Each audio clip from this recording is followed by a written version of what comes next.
មកពីទឹកខាងកើតឆ្លល់បងមកពីទឹកខាងកើតតែគ្មានស្រមោលអ្នកមកជាមួយ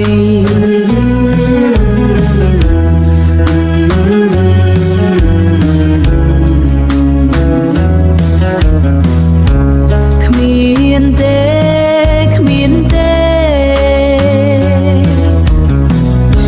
ខ្សែអំបងដាច់បន្តិចម្ដងម្ដងដាច់បន្តិចម្ដង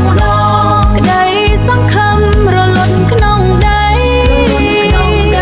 រលួក្នុងដីខ្ញុំនៅចាំក្បែរមាត់ទន្លេតែទឹកហូរទៅមិនដែលត្រឡប់ខ្ញុំឈរដូចដើមឈើកណ្ដាលវាខ្ញុំឈរដូចដើមឈើកណ្ដាលវាធន់នឹងកម្ដៅថ្ងៃនឹងភ្លៀងជោកមុំដូចថ្មភ្នំផ្លូវវែងឆ្ងាយគ្មានអ្នកដើរម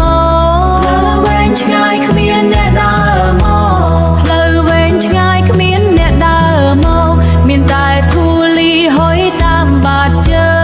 ងដីសើមដោយសារទឹកភ្លៀង